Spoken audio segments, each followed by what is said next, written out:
सत्ता की शुरुआत करते हैं ईरान युद्ध के नए विस्तार से, जिसमें बम, मिसाइल और ड्रोन से हमले वाली चिंगारियां हैं। जो ट्रंप अलग अलग मंच से ईरान के साथ शांति की बात कर रहे थे, अब वो अचानक आक्रामक हो गए। ईरान के ठिकानों को तबाह करने का आदेश दे रहे हैं। पिछले कुछ घंटों में अमेरिका और ईरान का तनाव अब तबाही में तब्दील हो चुका है। ये ट्रंप और मुस्तफा के बीच युद्ध का नया राउंड है। पहले ईरान ने अमेरिका का हेलीकॉप्टर अपाचे गिराया, उसके बाद 21 बारूदी तमाचे मारे। मतलब यह है कि ईरान ने ट्रंप के तेवर के टुकड़े टुकड़े कर दिए। आप दो तस्वीरों से अमेरिका के हमले और ईरान के बदले की पूरी कहानी को समझ सकते हैं। पहले अमेरिका ने ईरान के ठिकानों पर बमबारी की।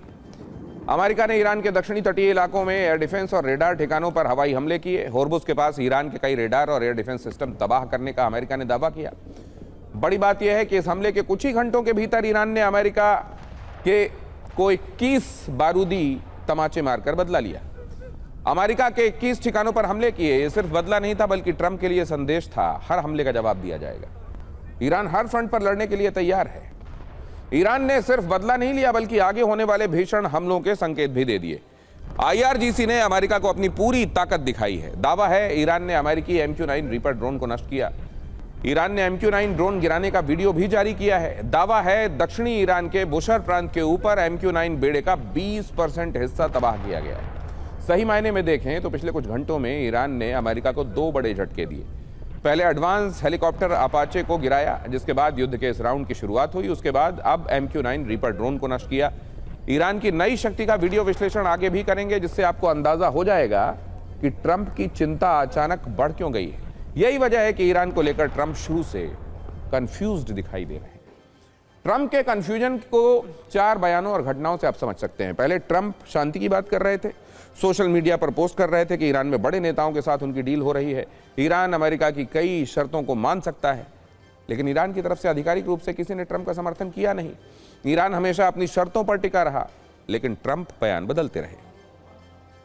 शांति वाले दावे के बाद ईरान पर हमले को लेकर ट्रंप ने नेतन्याहू को डांट लगाई थी। हमले नहीं करने की सलाह दी थी, लेकिन हिजबुल्लाह के ठिकानों पर इजराइल हमले करता रहा। आज भी बड़े हमले किए गए। यहां भी ट्रंप अपने दावों और बयानों में गलत दिखाई दिए। कहानी सिर्फ इतनी नहीं है, अब ट्रंप खुद ईरान पर हमले का आदेश दे रहे हैं। अमेरिकी सेना ने ईरान पर बमबारी की है। ट्रंप 2 हफ्तों में ईरान पर टोटल विक्ट्री का ऐलान भी कर चुके हैं। सवाल यही है कि ट्रंप आखिर चाहते क्या हैं। ट्रंप जो भी चाहें, लेकिन ईरान का एजेंडा क्लियर है, ईरान का लक्ष्य भी क्लियर है। वो अपनी शर्तों से समझौता नहीं करेगा, अमेरिका के हर हमले का जवाब देगा। इस बार भी वही देखने को मिला।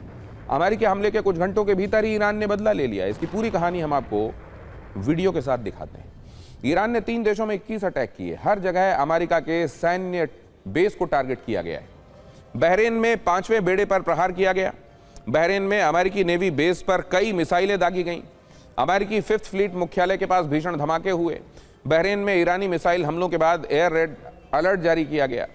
जॉर्डन में 4 अहम ठिकानों पर ईरान ने हमले बोले। कुवैत में भी अमेरिकी बेस को ईरान ने बर्बाद करने का दावा किया है। 3 देशों में अमेरिकी बेस पर 21 हमले ट्रंप के लिए सीधी सीधी चुनौती है। ईरान ने यह बता भी दिया है कि अगर हमले हुए तो जवाब इसी तरह मिलेगा। ईरान ने मिसाइल लॉन्च का वीडियो भी जारी किया है, जिसमें IRGC के लोग कई घातक मिसाइलें दागते हुए दिखाई दे रहे हैं। ईरान के इस तेवर के बाद पश्चिम एशिया में हड़कंप मचा हुआ है। जहां जहां अमेरिकी बेस हैं, वहां हमले का डर है। एक खबर यह भी है कि ईरान के विदेश मंत्री ने सऊदी और तुर्की के विदेश मंत्रियों से फोन पर बात की है। फोन पर हुई इस बातचीत में दक्षिणी ईरान पर अमेरिकी हमलों के बाद क्षेत्रीय स्थिति पर चर्चा हुई। अरागची ने अमेरिकी सैन्य कार्रवाई की निंदा की है, इसे ईरान की संप्रभुता और क्षेत्रीय अखंडता का उल्लंघन करार दिया है। यह भी कहा है कि ईरान को आत्मरक्षा का अधिकार है और उसकी सेना हमलों का जवाब दे रही है। कुछ देर पहले ट्रंप का भी बड़ा बयान सामने आया है। ट्रंप ने धमकी दी है कि वो ईरान में बिजली संयंत्रों पर हमले का आदेश देने के बहुत करीब हैं। सिर्फ 120 सेकंड में देखिए अमेरिका और ईरान के बीच कैसे तनाव बढ़ता जा रहा है। अमेरिका और ईरान के बीच युद्ध के इस फेज की शुरुआत अपाचे हेलीकॉप्टर पर हमले के बाद हुई। आपको बताते हैं ये हमला अमेरिका के लिए कितना बड़ा झटका था, क्यों इसके बाद शांति की बात करने वाले ट्रंप बम बरसाने का आदेश देने पर उतारू हो गए। ट्रंप का दावा है कि पेट्रोलिंग के दौरान ईरान ने अपाचे हेलीकॉप्टर को गिराया था। ये सबसे एडवांस हेलीकॉप्टर्स में से एक है। मॉडल का नाम है AH-64, निर्माता बोइंग। 2 क्रू वाला हेलीकॉप्टर। इसकी रफ्तार 293 किलोमीटर प्रति घंटे तक जाती है। आप ये भी जानिए कि अमेरिका की सैन्य शक्ति के लिए कितना बड़ा शौक था। अपाचे हेलीकॉप्टर 16 हेलफायर मिसाइलें ले जाने में सक्षम है। 30 mm गन से सटीक हमला भी करता है। खराब मौसम और रात में भी ऑपरेशन कर सकता है। इराक में, अफगानिस्तान में, पश्चिम एशिया जंग में इसका इस्तेमाल हो चुका है। सही मायने में देखें तो अमेरिका और ईरान में इस युद्ध की शुरुआत इजराइल के हमले से हुई। इजराइल ने 9 जून को दक्षिणी लेबनान के ऐतिहासिक शहर सूर में बड़ा हवाई हमला किया था, जिसमें कम से कम 8 लोगों की मौत हुई थी। इसके बाद ईरान ने इजराइल को टारगेट कर जवाब दिया। आज फिर लेबनान में हिजबुल्लाह के कई ठिकानों पर आईडीएफ ने बमबारी की। मतलब यही है कि युद्ध अब रुकने वाला नहीं है। ना इजराइल रुक रहा है, ना ईरान जवाब देने से रुक रहा है, और ना ही अमेरिका शांति और सीज फायर वाले स्टैंड पर कायम रह पा रहा है। अमेरिका के राष्ट्रपति डोनाल्ड ट्रंप की आदत रही है हर दिन नए बयान, नई धमकी, नए फैसलों के साथ दुनिया के सामने चेहरा लाना। ईरान युद्ध पर उन्होंने कई झूठे दावे किए, कभी सीज फायर का ऐलान, कभी ईरान को डेडलाइन, कभी शांति का दावा, लेकिन हकीकत सबके सामने है। ट्रंप के ऐसे ही झूठे दावों पर एक रिपोर्ट सामने आई है। इस रिपोर्ट में कहा गया है, जब से ईरान और अमेरिका का संघर्ष जारी है, ट्रंप 37 बार कुछ दिनों में युद्ध के खत्म होने का दावा कर चुके हैं। सोचिए, 37 बार ट्रंप झूठ बोल चुके हैं। अमेरिका ईरान युद्ध 28 फरवरी 2026 को शुरू हुआ था। ट्रंप क्या क्या दावे करते रहे हैं, उनके कुछ बयान आपको देखने चाहिए। युद्ध जल्द ही खत्म हो जाएगा। अमेरिका का पहले से ही समय से आगे है। अमेरिका जो भी समय लगे ठीक है। ईरान के साथ डील 2-3 दिनों में हो सकती है। अब तो वो इसकी घोषणा कर चुके हैं कि 2 हफ्तों में टोटल विक्ट्री मिलेगी। हमेशा से ट्रंप के दावों और बयानों के मुख्य शब्द रहे हैं soon, within days, within weeks. खैर, युद्ध वाला तनाव सिर्फ अमेरिका और ईरान के बीच नहीं है, नई चिंगारी पाकिस्तान और अफगानिस्तान के बीच में भी भड़की है। वजह है पाकिस्तान के फील्ड मार्शल असीम मुनीर की वो जालिम फौज जिसने अफगानिस्तान में आधी रात बच्चों पर बम वर्षा की। अफगानिस्तान से आ रही इसकी तस्वीरें सिर्फ विभत्स हैं, बल्कि मुनीर की बर्बरता और उनकी सेना की कायरता के सबूत भी दे रही हैं। इस तरह असीम मुनीर और उनकी फौज ने कत्लेआम का कुख्यात रिकॉर्ड बनाया है। इससे पहले पिछले 2 दिनों में पीओके के लोगों ने पाकिस्तानी सेना का जुल्म झेला है। पाकिस्तान के अवैध कब्जे वाले कश्मीर में 32 बेगुनाहों को मुनीर और उनके अफसरों के एक ऑर्डर पर छलनी कर दिया गया, और अब अफगानियों पर एयर स्ट्राइक की गई है। इसमें 11 बच्चे मारे गए हैं, इसलिए पूरी दुनिया में इस खबर की चर्चा है। इस पर आज हमने अपने न्यूज़ मित्रों के लिए एक वीडियो कुंजी तैयार की है, जिसमें वो तस्वीरें हैं जब अफगानिस्तान में जगह जगह चीख पुकार का मंजर था, शव बिखरे हुए थे, और ये वो लोग थे जो न तालिबान से जुड़े थे और ना ही जिनका सेना से ताल्लुक था। अब देखिए अफगानिस्तान में किन ठिकानों पर पाकिस्तान ने एयर स्ट्राइक की, जहां रिहायशी इलाकों को टारगेट किया गया, रेजिडेंशियल रीजन्स को टारगेट किया गया। बुधवार की रात अफगानिस्तान के 3 इलाकों पर पाकिस्तान की तरफ से बम वर्षा की गई। ये सब कुछ तब हुआ जब लोग गहरी नींद में थे। तभी अचानक आसमान से मिसाइलें और बम गिरने लगे। दावा है कि ये हमले अफगानिस्तान के कुनार, खोस्त और पख्तिका में किए गए। 3 जगहों पर इन हमलों में 13 लोगों की मौत की खबर है, और सबसे बड़ी बात, कुनार में जो हवाई हमला किया गया उसमें 11 बच्चे मारे गए। इस हमले के बाद तालिबान बदले की आग में जल रहा है। दावा है कि उसकी तरफ से जवाबी कार्रवाई शुरू भी कर दी गई है। पाकिस्तान में पेशावर से लगभग 30 किलोमीटर दूर तालिबानी लड़ाकों ने धावा बोला है, सुरक्षा चौकियों पर कब्जे की कोशिश की है, जिसमें पाकिस्तान के 6 जवान मारे जाने की खबर है। अफगानिस्तान में हुई एयर स्ट्राइक पर तालिबान का बयान भी आ गया है, और उस पर पाकिस्तान ने जो कहा है वो उसकी करतूतों से मेल खाता नहीं दिखता। तालिबान ने कहा है पाकिस्तान ने अफगानिस्तान के हवाई क्षेत्र का उल्लंघन किया है, जबकि पाकिस्तान के मंत्री ने कहा है कि वो हमेशा शांति और स्थिरता चाहते हैं। तालिबान ने पाकिस्तान की हरकत को अमानवीय अपराध कहा है, तो पाकिस्तान का जवाब है आम लोगों की सुरक्षा उसकी सर्वोच्च प्राथमिकता है, और जो अपने आप में कोरा झूठ है। तालिबान ने बच्चों और महिलाओं पर हमले की निंदा की है, जबकि पाकिस्तान के मंत्री का दावा है कि उनके हमले में टीटीपी के 26 लोग मारे गए, आम लोग नहीं।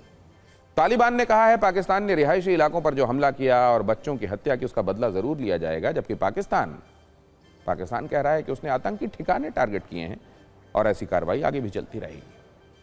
वैसे ये पहला मौका नहीं है जब पाकिस्तान में निर्दोषों का नरसंहार हुआ हो। इससे पहले मार्च में पाकिस्तान ने काबुल में एक नशा मुक्ति केंद्र पर बमबारी की थी, हवाई हमले किए थे, जिसमें तालिबान ने 400 लोगों के मारे जाने का दावा किया था। हालांकि हमेशा की तरह पाकिस्तान ने इन आरोपों को भी खारिज कर दिया था और दावा किया था कि कार्रवाई में एक गोला बारूद डिपो को टारगेट किया गया है।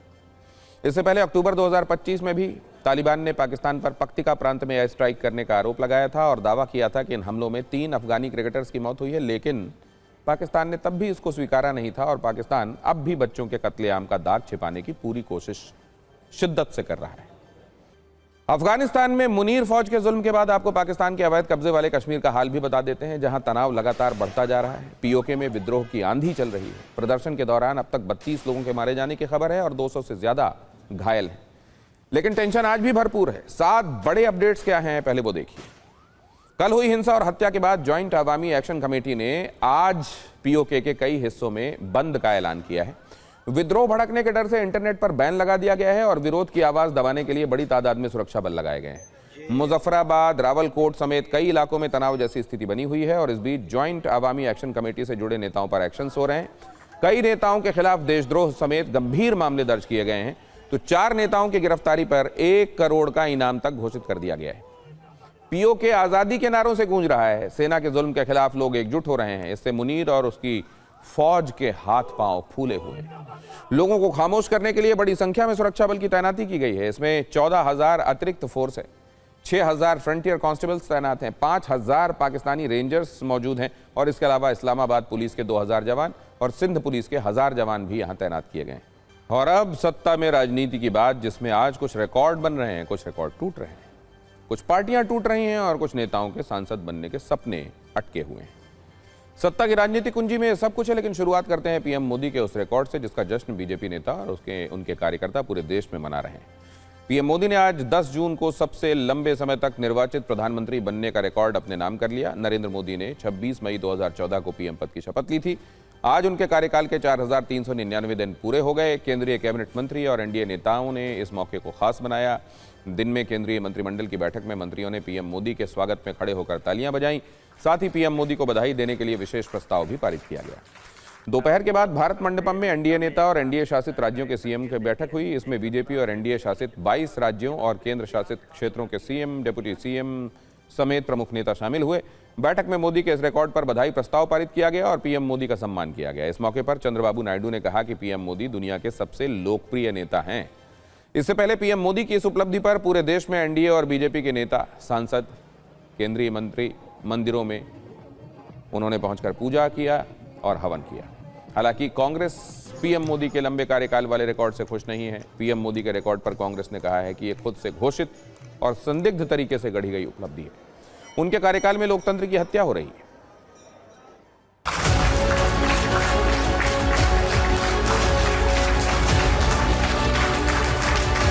प्रधानमंत्री जी का यशस्वी नेतृत्व पूरे देश में एक नया इतिहास लिखा है और मैं मानता हूं कि आज देश के 140 करोड़ जनता का जो आशीर्वाद, स्नेह और विश्वास माननीय प्रधानमंत्री जी को मिला है, ये उसी की ताकत है। आजादी के बाद गैर सरकारी प्रधानमंत्री के नाते से अभी तक का सर्वाधिक लंबा समय सुशासन के रूप में बिता करके दुनिया में भारत के लोकतंत्र का मान बढ़ाने का काम माननीय प्रधानमंत्री श्रीमान नरेंद्र मोदी जी ने किया है। इसमें नई कुछ नहीं है, मुझे ये लगता है। हम तो चाहेंगे कि और मोदी जी की आयु की वृद्धि हो और प्रधानमंत्री बन के रहे, तो अलग बात है। लेकिन नेहरू जी के साथ तुलना करके हुए किसी को छोटा या किसी को बड़ा करना मुझे मुनासिब नहीं लगता। आज का दिन भारत के इतिहास में स्वर्ण अक्षरों में लिखा जाने वाला दिन है। भारत के प्रधानमंत्री आदरणीय श्री नरेंद्र मोदी ने लगातार जो भारत के प्रधान सेवक के रूप में सेवा की है, उसके सारे रिकॉर्ड आज के दिन उन्होंने तोड़ दिए हैं। मोदी जी ने तो कहा था 75 साल के बाद आपको राजनीति से संन्यास लेना चाहिए। मुरली मनोहर जोशी जी ने भी लिया, आडवाणी जी ने भी लिया, इन्होंने दिलवाया उनको, और ये 75 साल के हो गए, इन्होंने नहीं लिया। अब इन्होंने अपने 12 साल पूरे कर लिए। अब प्रभु माफ़ करो, आपने रिकॉर्ड तोड़ दिया, देश की कमर तोड़ दी, अब आप माफ़ करो, अब आप जो है किसी और को ये गद्दी सौंप दो। लगातार 12 साल में भारत की सेवा करने में प्रधानमंत्री जी ने दिन रात एक किया है। और विशेष आज और एक महत्व आज के दिन की है, भारत की सर्वाधिक समय सेवा करने की अवसर प्रधानमंत्री के रूप में माननीय नरेंद्र मोदी जी को मिला है। माननीय प्रधानमंत्री जी इसी तरीके से देश की सेवा करते रहे और देश का जो भविष्य बनाने का संकल्प उन्होंने लिया है, विकसित भारत बनाने का संकल्प जो उन्होंने लिया है, उस संकल्प में हम सभी 140 करोड़ देशवासी उस संकल्प में जुड़े, ऐसी प्रार्थना प्रभु के पास की। और देश में बधाइयों वाले कार्यक्रम के अलावा दुनिया के कई नेताओं ने पीएम मोदी की इस कामयाबी के लिए उन्हें बधाई दी है। इटली की प्रधानमंत्री जॉर्जिया मेलोनी, ऑस्ट्रेलियाई पीएम स्कॉट मॉरिसन, मलेशिया के प्रधानमंत्री अनवर इब्राहिम समेत दुनिया के कई राष्ट्राध्यक्षों ने उन्हें बधाई दी। इटली की प्रधानमंत्री जॉर्जिया मेलोनी ने सोशल मीडिया पोस्ट में लिखा कि नरेंद्र मोदी को भारत के इतिहास में सबसे लंबे समय तक लगातार निर्वाचित प्रधानमंत्री बनने का गौरव हासिल करने पर बधाई। ऑस्ट्रेलिया के पूर्व प्रधानमंत्री स्कॉट मॉरिसन ने लिखा कि पीएम मोदी ने भारत की अर्थव्यवस्था और विश्व में उसकी प्रतिष्ठा को नई ऊंचाइयों तक पहुंचाया है। मलेशिया के प्रधानमंत्री अनवर इब्राहिम ने कहा कि प्रधानमंत्री की यह उपलब्धि मोदी की सालों की समर्पित जनसेवा और भारत के विकास, समृद्धि और वैश्विक प्रतिष्ठा को मजबूत करने वाले नेतृत्व का प्रमाण है। मालदीव के राष्ट्रपति मोहम्मद मोइज्जू ने कहा कि यह भारत की जनता के प्रधानमंत्री मोदी पर अटूट विश्वास का प्रतीक है। भारत की आर्थिक, सामाजिक और राजनीतिक प्रगति हो रही है। और इस सब के बीच पीएम मोदी ने भारत मंडपम में झालमुड़ी के स्टॉल का वीडियो सोशल मीडिया पर पोस्ट किया, जिसमें दिख रहा है कि भारत मंडपम में झालमुड़ी का एक स्टॉल है। पश्चिम बंगाल के सीएम शुभेंदु अधिकारी ने उनके लिए झालमुड़ी बनाई है और उन्होंने वो झालमुड़ी खाई। पीएम मोदी ने यूपी एनडीए के सहयोगी निषाद पार्टी के संजय निषाद और ओपी राजभर को झालमुड़ी दी और ये वीडियो काफी तेजी से सुर्खियां बटोर रहा है। आपको बता दें कि इससे पहले बंगाल चुनाव के दौरान पीएम मोदी ने झारग्राम में एक दुकानदार से झालमुड़ी बनवाकर खाई थी, जिसके बाद से झालमुड़ी लगातार सुर्खियों में बनी हुई है। पीएम मोदी के बधाई संदेश वाले एपिसोड से अलग आज दिल्ली में चुनाव आयोग के दफ्तर में भी काफी हलचल रही। यह हलचल मध्य प्रदेश से कांग्रेस की राज्यसभा उम्मीदवार मीनाक्षी नटराजन के नॉमिनेशन रद्द होने की वजह से रही। कल रिटर्निंग ऑफिसर ने मीनाक्षी नटराजन का नॉमिनेशन रद्द कर दिया था। इस मुद्दे को लेकर कांग्रेस के 10 सदस्यीय प्रतिनिधिमंडल दिल्ली में ईसी के दफ्तर गए और दावा किया कि रिटर्निंग ऑफिसर का फैसला गलत है। कांग्रेस का यही कहना है कि चुनाव आयोग के नियम के मुताबिक सिर्फ उन मामलों की जानकारी देनी होती है जिसमें आरोप तय हो चुके हों और 2 वर्ष से ज्यादा की सजा का प्रावधान हो। इसलिए जिस आधार पर नामांकन रद्द किया गया उसका कानून में कोई प्रावधान नहीं। कांग्रेस अपनी आपत्ति जता चुकी है। अब फैसला चुनाव आयोग को करना है, जिसका इंतजार हो रहा है। दिल्ली में कांग्रेस नेता चुनाव आयोग के दफ्तर पहुंचे तो भोपाल में कांग्रेस नेताओं ने धरना दिया।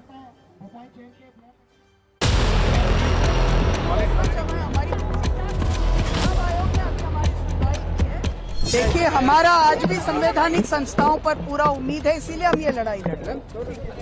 चुनाव आयोग ने क्या कहा आप लोग? चुनाव आयोग ने अभी हमारी सुनवाई की है और अब हम वेट कर रहे हैं। तो आपको लगता है कि आपको इंसाफ मिलेगा? हम हमारी लड़ाई में हैं। हमारा आज कहीं न कहीं लोकतंत्र में अब भी कोई न कोई प्रकार की लोकतांत्रिक शुचिता बाकी हो। We had a detailed representation to the election committee. You have rejected Ms. Natarajan's nomination on the non-existence of even cognizance, which means there is no criminal case which she could have disclosed. But you have done it. Madhya Pradesh में कांग्रेस की राज्यसभा प्रत्याशी के नामांकन खारिज होने पर कांग्रेस जिस प्रकार की राजनीति कर रही है वो स्वयं कांग्रेस की नीयत और कांग्रेस की अंदरूनी स्थिति को वास्तविक रूप में देश के सामने रख रहा है। अगर चुनाव आयोग कांग्रेस की मांग को न माने तो कांग्रेस के पास कोर्ट जाने का रास्ता मौजूद है। इस मामले में नियम यह है कि उम्मीदवारों को नामांकन के समय फॉर्म 26 के माध्यम से उम्मीदवार पर चल रहे सभी आपराधिक मामलों की जानकारी देनी होती है और अगर सजा हुई हो तो उसकी पूरी जानकारी देनी होती है। सजा देने वाले अदालत का नाम, एफआईआर का जो नंबर होता है और धाराएं, ये सब बताना होता है।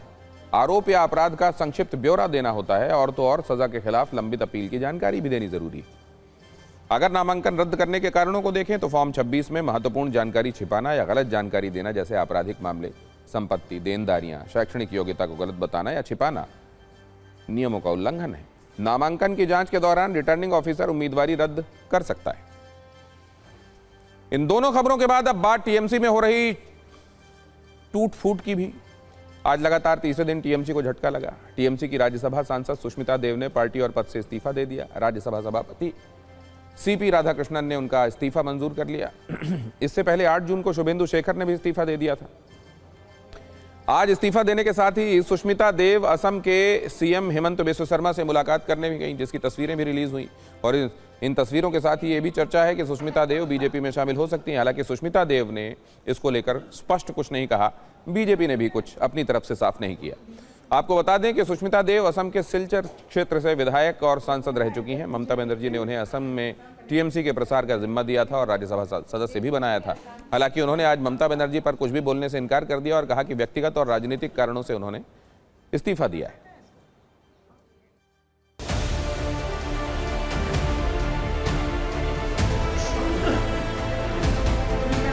पार्टी से इस्तीफा दिया तभी जो राज्यसभा में सदन में जो सीट मुझे तृणमूल कांग्रेस ने दिया था उस पर बैठे रहना शायद ठीक नहीं लगा मुझे। और इस्तीफा देने के बाद मैं असम के माननीय मुख्यमंत्री डॉक्टर हेमंत बिस्व शर्मा से मिली उनके घर पे और उनसे गाइडेंस लिया। तो किस पार्टी मैंने पार्टी क्यों छोड़ा इसके कई व्यक्तिगत कारण हैं, राजनीतिक कारण है, जिसके बारे में मैं ज़्यादा टिप्पणी नहीं करना चाहती। देखिए, बंगाल की राजनीति अलग है और असम की राजनीति अलग है। तो बंगाल में एक डेवलपिंग सिचुएशन है, मैं भी देख रही हूँ, टेलीविज़न पे ही देख रही हूँ। तो उनके क्या कारण है मैं कह नहीं सकती, मैं उनके टच में नहीं। मेरा एक लक्ष्य है कि मैं असम में काम करूँ और उस लक्ष्य के बारे में, उस इच्छा के बारे में मैंने मुख्यमंत्री जी से कहा है। तो देखिए क्या होता है। टीएमसी हर स्तर पर टूट रही है, वहां से लोग भागना चाहते हैं, मजबूरी में टूटे रहते। दूसरा है कि कोई लोकतंत्र नहीं उस पार्टी में, कोई संविधान नहीं, कोई विचारधारा नहीं है, तो परिवारवाद से लोग बचना चाहते हैं, इसलिए अलग से पार्टी खड़ा कर रहे हैं। अगर वो पार्लियामेंट में, असेंबली में वो अपना स्ट्रेंथ दिखाएंगे तो स्पीकर जी उसके बारे में सोचें। अरे ये सारे जो नाम आप जिक्र रहे हैं तो पहले से ही जहां अवसर मिलते हैं वहां दौड़ते हैं। किसी एक बड़े कांग्रेस नेता की बेटी होने के चलते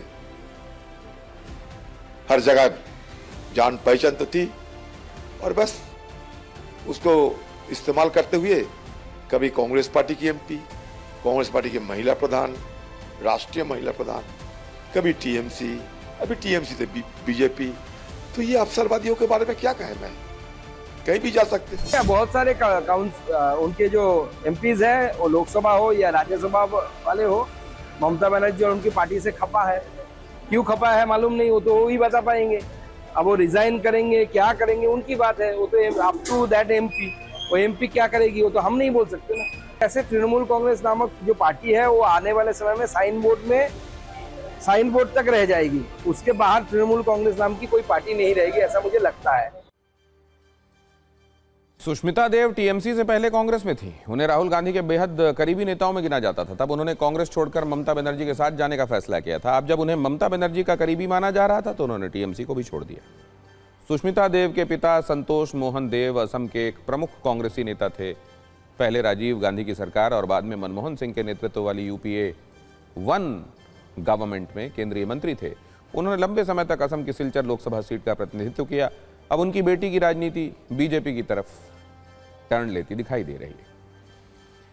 दूसरी तरफ तृणमूल कांग्रेस में अंदरूनी खींचतान के बीच पार्टी के 19 सांसदों के हस्ताक्षर करने की खबर सामने आई है। सूत्रों के मुताबिक हस्ताक्षर करने वाले सांसदों में काकोली घोष, जगदीश चंद्र बसुनिया, खलीलुर रहमान, यूसुफ पठान, अबू ताहिर खान, पार्थ भौमिक और बापी हल्दर भी शामिल। इसके अलावा सायोनी घोष, माला रॉय, मिताली बाग, दीपक अधिकारी, कालीपद सोरेन, जून मालिया, अरूप चक्रवर्ती, डॉक्टर शर्मिला सरकार, प्रसून बनर्जी, असित कुमार माल, शताब्दी रॉय और रचना बनर्जी का नाम भी सूची में बताया जा रहा है। हालांकि इस सूची और हस्ताक्षरों को लेकर पार्टी की तरफ से आधिकारिक पुष्टि का इंतजार चल रहा है। समय ने इशारा कर दिया, आज का वक्त समाप्त हुआ, लेकिन सत्ता में कल फिर मुलाकात होगी। तब तक यही गुजारिश, न्यूज रील सत्ता की जो है उसको ज्यादा से ज्यादा न्यूज मित्रों तक शेयर करें, पहुंचाएं। नमस्कार।